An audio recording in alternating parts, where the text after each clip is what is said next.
नमस्कार मंडळी, मी ज्योती अगदी मनापासून स्वागत करते तुमचं आपल्या चॅनलवरती. गुड मॉर्निंग सर्वांना. तर सकाळी उठल्याबरोबर इथं थोडा वेळ बाहेर बसले होते. वातावरण बघून अगदी फ्रेश वाटत होतं. मेहंदी भिजत घालायची, त्यामुळे त्याला आता कोरफड पाहिजे त्यामध्ये टाकायला. तेच आता आम्ही आणायला चाललेले.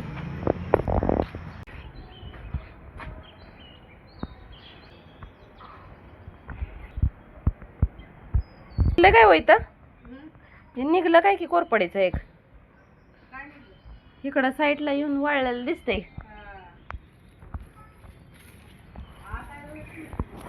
हा हा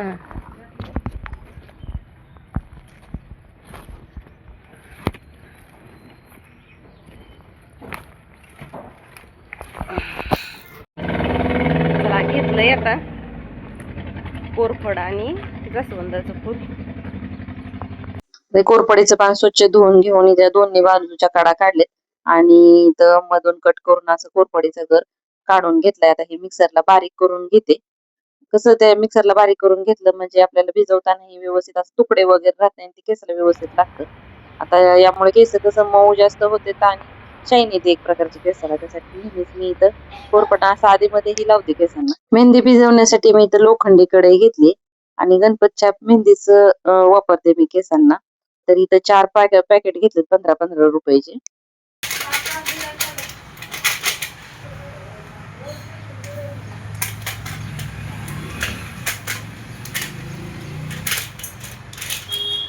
खूप दिवस झाले केसांना मेहंदी लावून. सहसा मी उन्हाळ्यातच लावते. गेल्या वर्षीच केसांना मेहंदी लावलेली होती. आता ही लाल कलरची मेहंदी.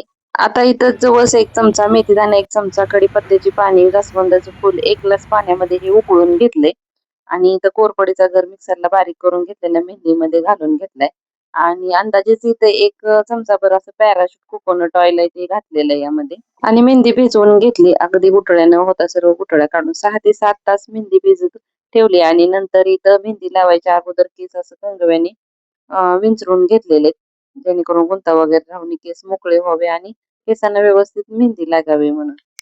मला स्वतःला व्यवस्थित मेहंदी लावता येणार नाही, त्यासाठी मग मी पार्लर मध्ये जाऊन मेहंदी लावली. मेहंदी भिजत घालण्याच्या अगोदर इथं अर्धा तास फक्त अंड्यातला पांढरा बलक आहे तो यामध्ये घातला आणि ते चांगलं फेटाळून घेतलं इथं. आता 5-6 तास तशी मेहंदी भिजली होती आणि कुठेतरी एखादी गुठळी वगैरे राहिली होती, ते हे म्हटलं आता जरा म्हणजे व्यवस्थित हलवून घ्यावं इथं. मी आणि परी आता आम्ही दोघी जण निघालेलो होतो. आता कढई धरून बसण्यासाठी परीला न्यावं लागणार होतं. ऊन ही तसं बरंच पडलेलं होतं. जास्त अंतर नव्हतं, पण चालत ही जाऊ वाटत नव्हतं. एवढं ऊन दुपारी कडक झालेलं होतं. आता 2-2:30 वाजलेले होते, त्यामुळे उन्हाचा ताव भरपूर होता. म्हटलं चला आता स्कूटी घेऊनच जाऊ तिथं. मेहंदी लावायला तिथे गेल्यानंतर काही शूट घेतलेलं नाही. त्या काही व्हिडिओ मध्ये येण्यासाठी कम्फर्टेबल नव्हत्या, म्हणून तिथं काही शूट घेतलंच नाही आम्ही. भेटूया पुढच्या व्हिडिओ मध्ये. धन्यवाद.